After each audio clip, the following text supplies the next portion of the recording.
Welcome, ladies, to the Real Estate InvestHER Show, providing inspiration, strategies, and insight to empower women investors to live balanced and financially free lives. Now, here are your co-hosts, Liz and Andressa.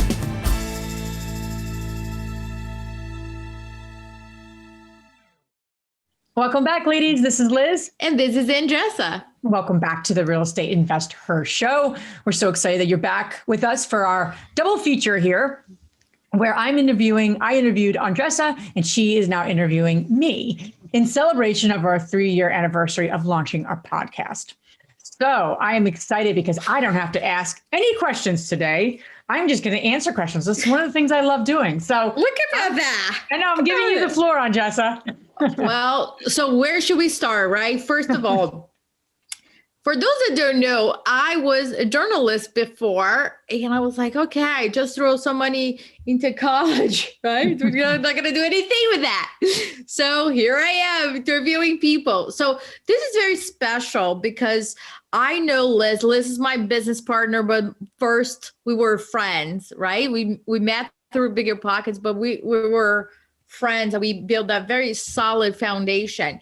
And I got to be honest with you, she's one of the funniest people I know, right? Sometimes I need to hold myself because the things that come out of her mouth, it's very funny to me. It's like hilarious. You know, that friend that you're like, start laughing nonstop. That's Liz. So you guys know how lovely, sweet she is, but she's really like good into like putting me back into, you know, the focus.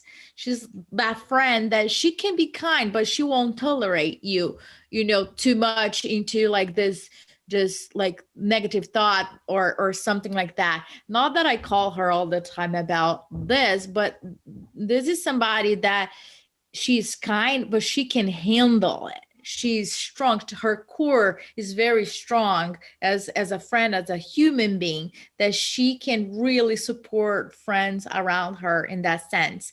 So don't mistake her kindness for weakness, because it isn't. This is one of the strongest people I know. So let's get started, because I want you guys to know Liz in a different way, right? So thinking about that, Liz, you have been in different podcasts and different types of interviews. But in terms of real estate, what is like one thing that you have not shared yet that happened to you or to you and Matt together in your business?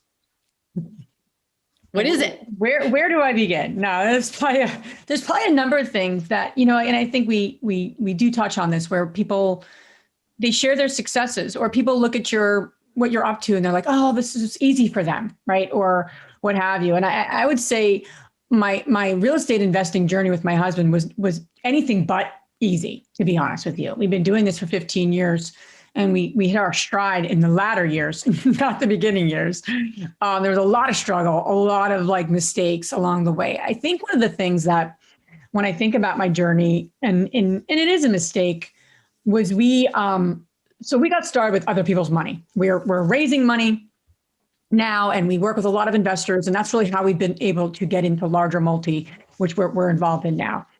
We started that way. So we literally, my father loaned $30,000 to us. We did not have the money to buy our first property, our first duplex 15 years ago. That next step after that, and that was a good project for us. We did well. We gave him his money back. It actually worked really well for us. The second, third, and fourth project, we started like we had some money, but we didn't have the kind of money we needed to buy like 4 units that we wanted to buy, which was like kind of the next purchase when we transitioned from outside of Philadelphia to New Jersey. We got married, we moved, Matt quit his job, and that was like the first purchases we made was 2 4 units. And so my parents and my husband's parents took a HELOC out of their, they both had their homes free and clear. Now, this is also before the crash, right? This is before 2008, 2009. So banks were very lenient, and we were able to pull out, this would never happen today, but I think we were able to pull out about $500,000. They both lent us, so to speak, out of their homes in a line of credit to invest in real estate.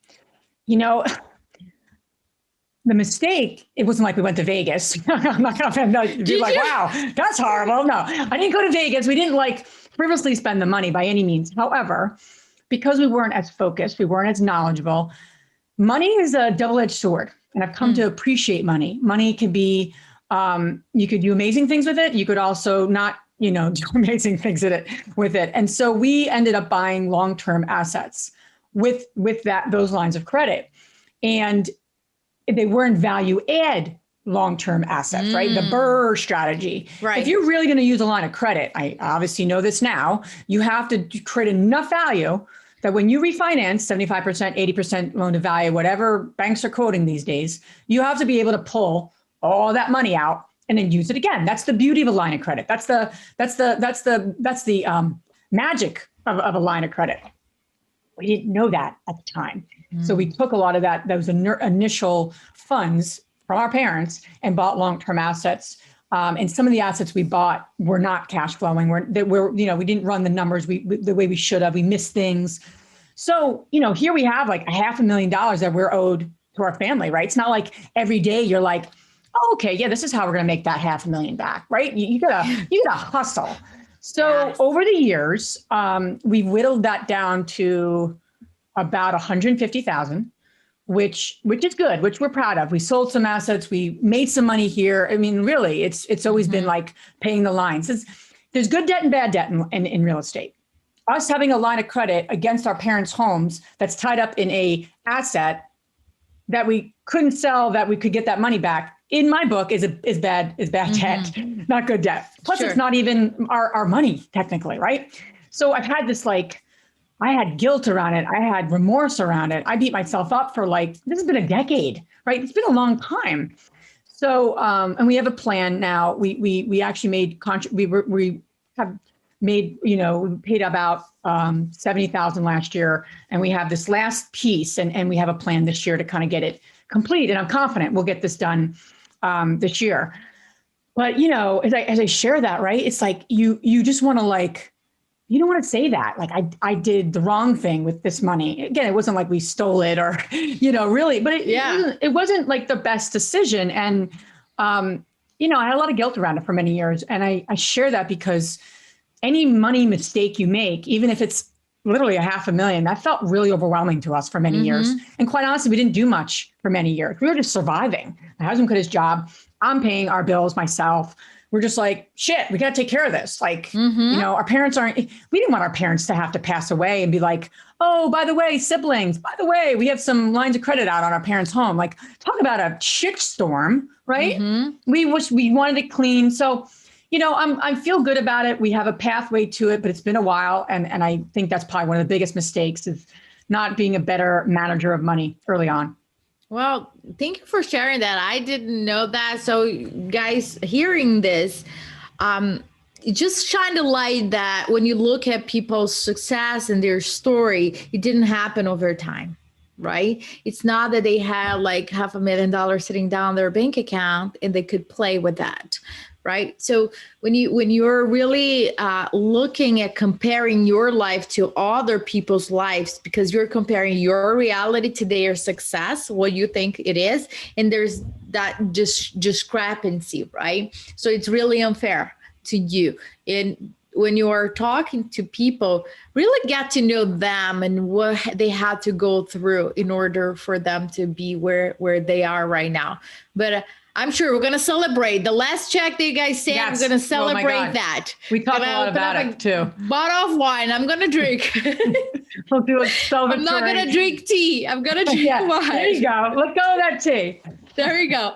Here's one thing that you mentioned your dad. I know your dad and I know your mom. I know your sisters and everybody. But when you think back, right, who was the most influential person in your life?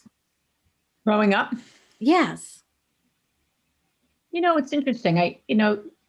Teachers kind of teachers have a role in your life, and you think about that one teacher. There's one teacher in high school, actually, I would say, that was influential from the perspective of, just that kind of warmth, but was a straight shooter. And I always really appreciated that because that's really how my dad was. He was very warm, very loving, but, straight shooter, and we grew up that way, very authentic, very real. He's a Sicilian from Queens, right? Which is a borough out in New York City. So, he's the real deal, So I would say that teacher, that one particular teacher, his name was Mr. Richardson, was just a really great guy. And I remember just always feeling supported by him. I went to him with situations that weren't just, school. I'd have to say though, above everything was my family, was my parents. I didn't know that at the time, but they were laying the foundation for who I am today. These make me cry. But they were, they just worked their asses off. My dad was a school teacher. So we were always in the smallest house in the community. And our house was wonderful. I didn't know that at the time. Right. We didn't, comparatively, I went to my friends' houses and you're like, wow, that's a really big house. And you're like, but there was so much love and support in our family. And I think they had the most influence. My sisters as well. They're both amazing women. They are in their own right. I'm the youngest. So, I always had to find a place in our family. And that was a journey, but yeah, I think above everyone else and the outside influences, I'd say my parents for different reasons. They're different kind of people to me. And they don't stand for the same things to me. My mom has this amazing unconditionalness of love. She's just pure love. She didn't start a business. She wasn't taking on the world. She just was pure love. And that was more my dad's role. My dad was more I got to help everyone. I got to do this. I got to do that. That's kind of person. I got to help everyone. They're both lovely people. And they have raised you right. You and your sisters, no doubt about it. I want to dissect something though. I know a lot of what goes behind the scene, and I want to just talk about it. You just said that you had to go through about finding your place, right? And I want to go there. I want to talk about what do you mean by that? Because I think that a lot of women go through similar situation. So talk to me about that. Yeah, that's a big one, right? Because a lot of conversations you and I have had. I think it's been a journey. I've done a lot of self-growth, Jess and I both have done a program called Landmark, the Landmark Forum, and highly recommend it. It's so powerful. And something I realized through that and a lot of the other coaching I've done is it takes you back to your youth, how you became who you are, the good, the bad, the ugly, if you will.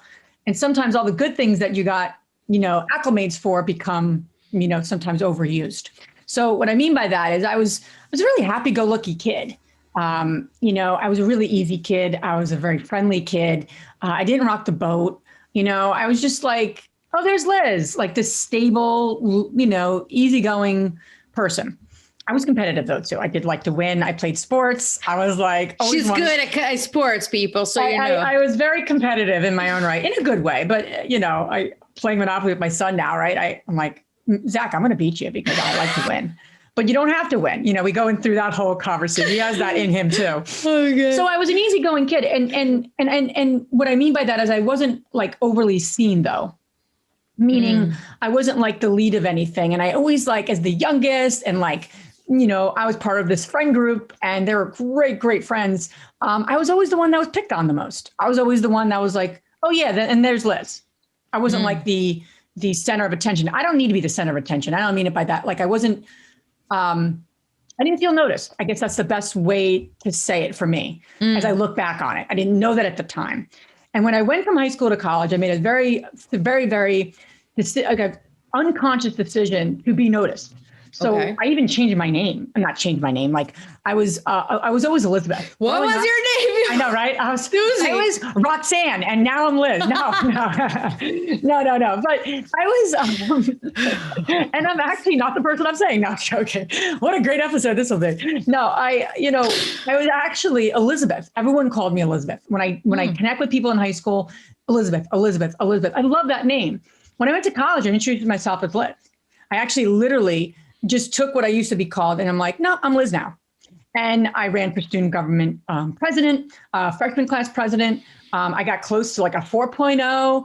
I knew everyone. Everyone knew me. I was not unseen anymore. But what that created for me is like, I became this like 50-year-old woman in a 18-year-old body, meaning like I took life way too seriously. Right.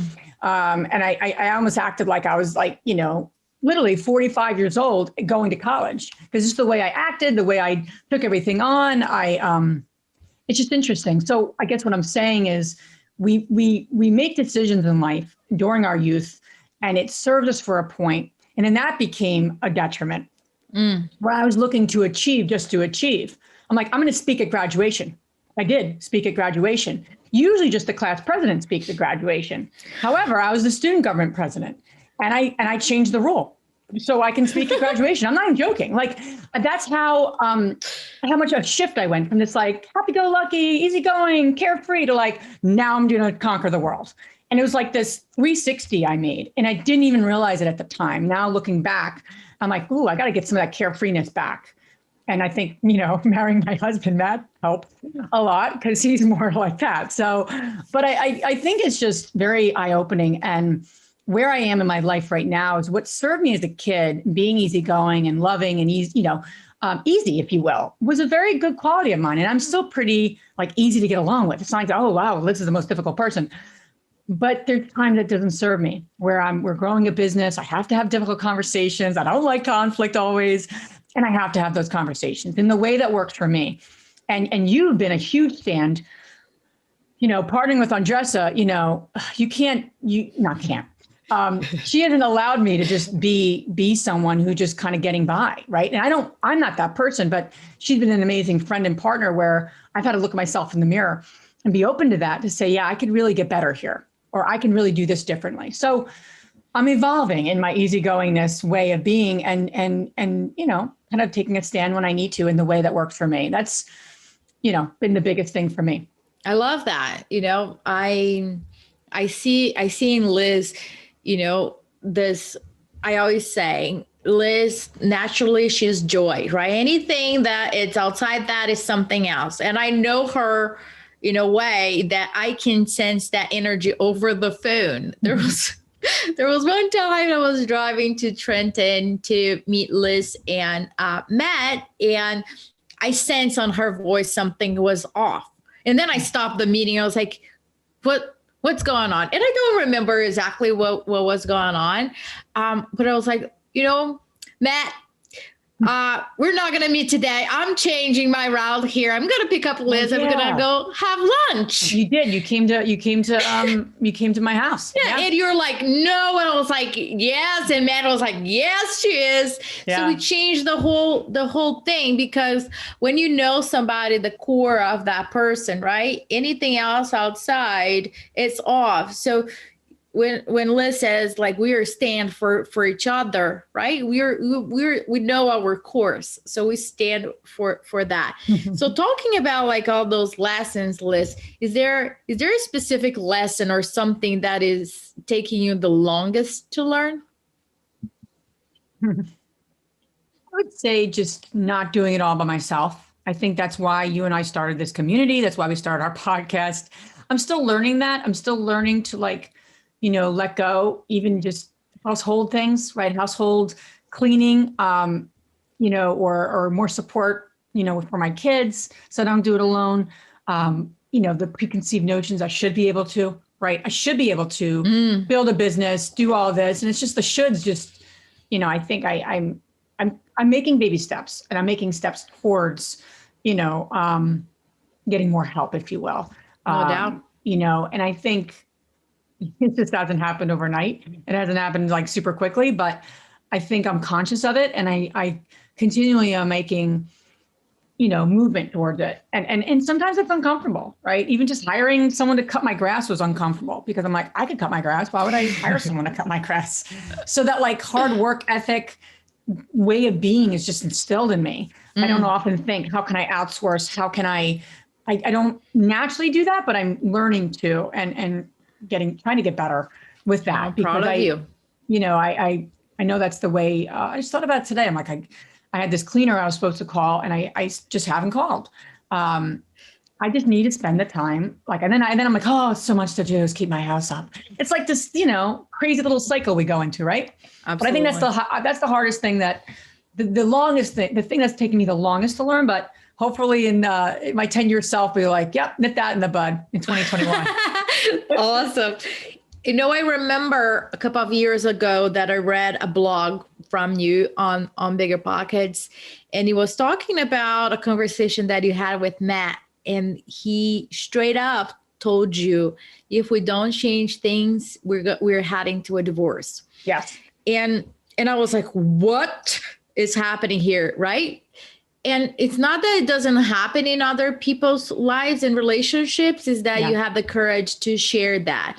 Yeah. And I know Matt and Liz in different levels, and I know the work that you put into your marriage, into your relationship, and as you navigate communication with your spouse, especially when you are investing with somebody. So I wanted you to share with people, what are the things that you learned that has worked for your relationship? Because I know, right? I work with my ex-husband. I understand the challenges that goes with it. But I want to focus on what worked for you in your relationship with Matt. Yeah. And it is true, and it was a tough time for us. It was right when the market crashed. We were living off savings. So we didn't have enough cash flow. Like everyone's like, oh, have enough cash flow coming in and then transition out of your job. We didn't take that route, right? We took Matt's quitting his job, we'll figure it out. And I'm quitting my job, we'll figure it out. Like we didn't take a very strategic view on that. Things I probably wouldn't recommend to people now. But regardless, when he said that, we had to make a lot of changes. And at that point, I had quit my job. I went back to the job that I quit. So literally, I called my boss up. I'm like, this isn't working with my husband. So, and then she was like, oh my God, absolutely, come back. And I ended up going back until I had my son and doing my consulting work. So I think, then I went back to working with him. So my husband and I have worked together in a lot of different capacities over the years, full-time, part-time, strategic, not strategic. We've literally done it all. We were literally sitting next to each other, doing different things, putting furniture together. Like we did whatever it took to grow our business, like bootstrap, like, scrappy, grow your business. And I mean scrappy, meaning like, it just wasn't, it wasn't like this enormous empire at the beginning. So I think what I've learned that's worked, because we've been at it for 15 years. We just celebrated our 15th anniversary last year. Congrats. Thank you. I think what's worked for us is to know where your limitations are in working together. What I mean by that, we have the same values. That's what him and I were attracted. Like we were like, we want to grow a business. We didn't even know what that meant, in our 20s. And we didn't have any experience, no role models. It was just like, we want something big in our life. We want to help a lot of people. That is something we said literally on like our first date together, and we had a shared value set. We just didn't know how to approach it. So in looking back, I would have, if you are working with your spouse, do you have the same shared values? Yes, you could have different strengths. We'll get to that. But like, do you have literally connected shared values? And I think that has worked for us. That has helped us tremendously, because when we come at things so differently, we come back to our shared goals and our shared values. And where do we want to be? And that has been huge. Our faith, quite honestly. We both believe in God, whatever your faith is works for you. But him and I, there's been some really dark times. We just literally prayed together. Let's just pray to God. I don't know what else to do. I don't know what else to do here.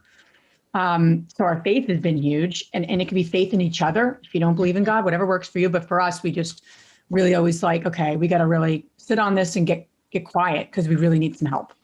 I think the other thing too, as we've navigated, is having things we come together on, and then having separation.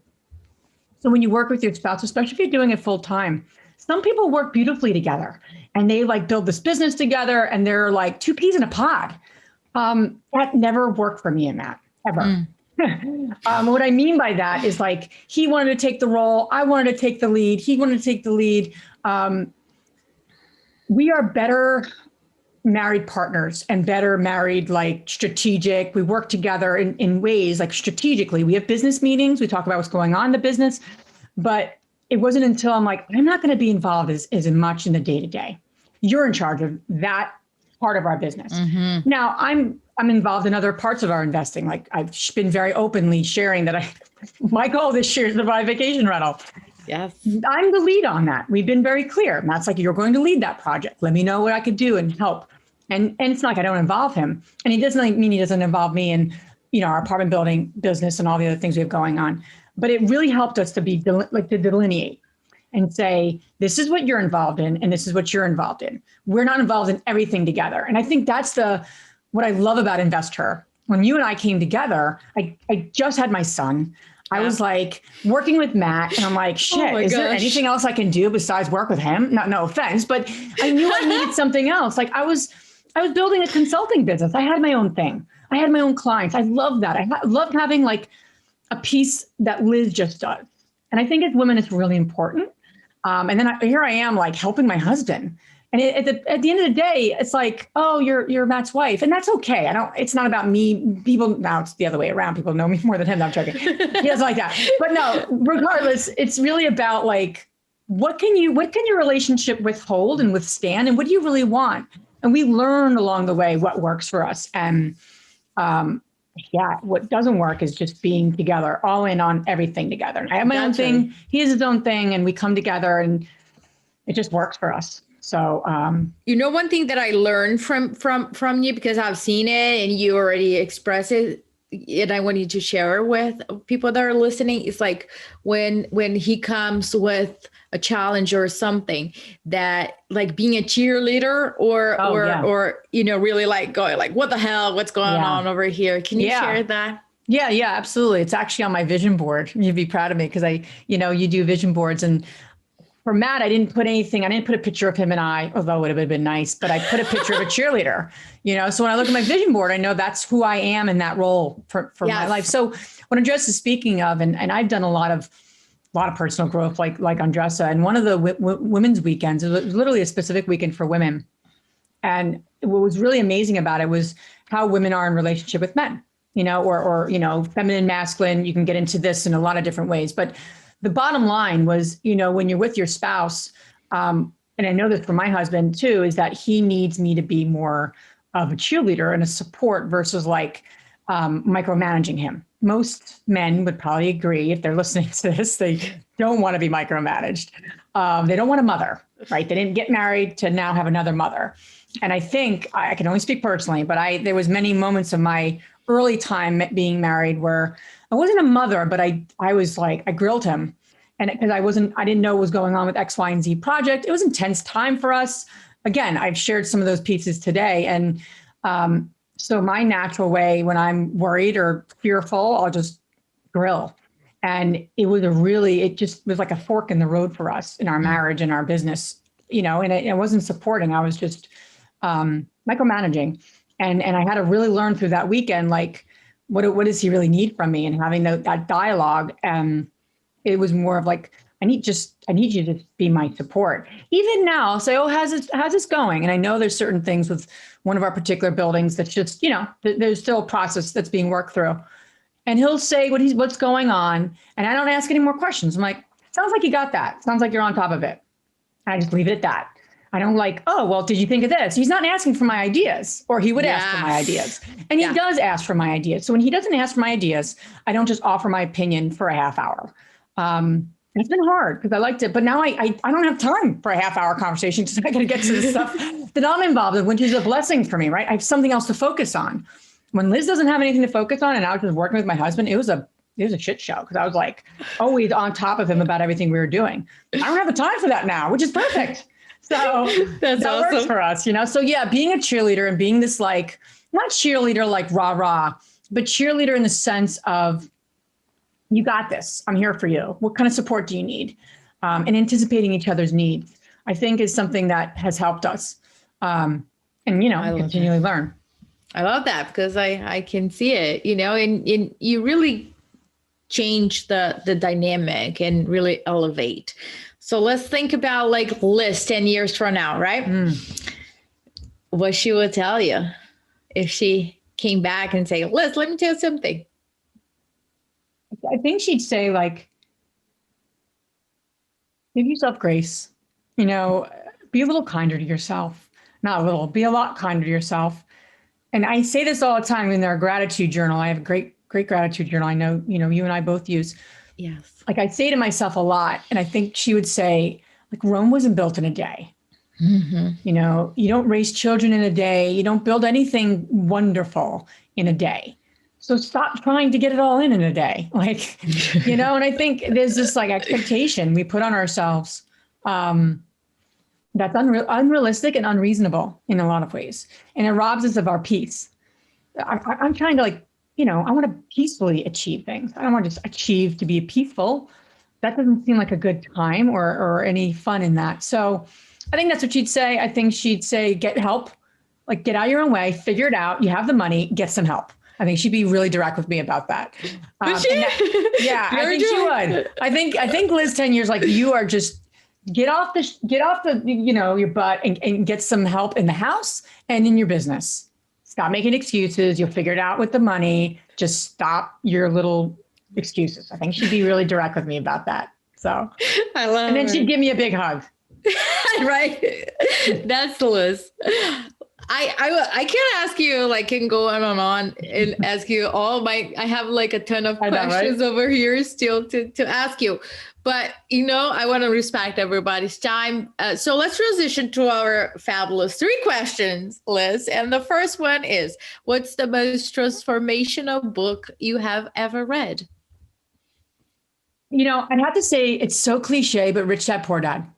I mean, everyone says it, but it really did literally transform my path where I was on this path of social work. I wanted to open my own practice and counsel women, actually, and specifically. Yeah. Reading that book opened my whole brain and world to, there's a whole new life of creating something and becoming a business owner, investing and, doing things in such a different way than I grew up thinking about. So I have to say that book, because it did transform my future. So yeah, 100%. The second question is, what's the most powerful routine that you do to create a financially free and balanced life? I have to say my morning routine. I meditated on and off last year. I did it most of the time. I haven't missed a day this year at all. I mean, so I think the morning routine of praying, I pray, I read a little daily prayer first. I like to read something spiritual. Then I think about people who may need my prayers. And then I meditate on something that I need to hear, letting go or calming down or all the multiple things I need to know and be. And then I get into my gratitude journal and really get present to something I'm really appreciative of and get to a place of appreciation. And I look at my vision board, my 5-year vision board of stuff that I want to do and just, kind of in a sense, see it happening. And then I get into my day.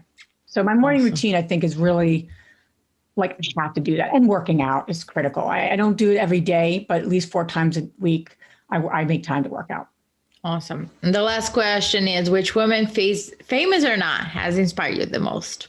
I have to say 2 women, because it's my question to answer, so I can just break the rules. I have to say 2 women because it's my grandmother and my mother for 2 different reasons. Like I said earlier, my mom embodied this, like, she doesn't complain ever about anything. Like, she has this amazing, like, resilience. And I think I have a lot of her resilience. I never thought about that before, but as I think about her, she has an amazing resilience and like this unconditional love. Like, just that's what my mom embodies, is love. And my sister Chris, who's older than me, she'll always say, you're a lot like mom.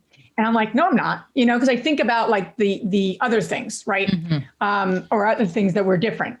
But I really am from that, in a lot of ways, I'm the most like my mom in that way, in some ways. So I say my mom, because I just, she's just a phenomenal woman and so unassuming and never looks for acclimates, and I hope I continue to try to be like that too. So, and my grandmother was a woman who was the most like straight and direct person. And I think that's probably where my father got it from, but she was very direct. She was very straight with me. She always kind of put me in my place. I remember, like, in a good way, but very loving way. And she'd be like, how you doing with this? What's going on with this? She'd tell me stories and make them so engaging, So like my love for storytelling, and she just was a very, very loving woman too, but like, she just told it like it was. And again, not, my mom was more like unassuming and my grandmother was more direct and straightforward. But I think about who I am, and I don't know, I really appreciate both those women a lot in my life. And yeah, I miss my grandmother a lot. Oh, I know.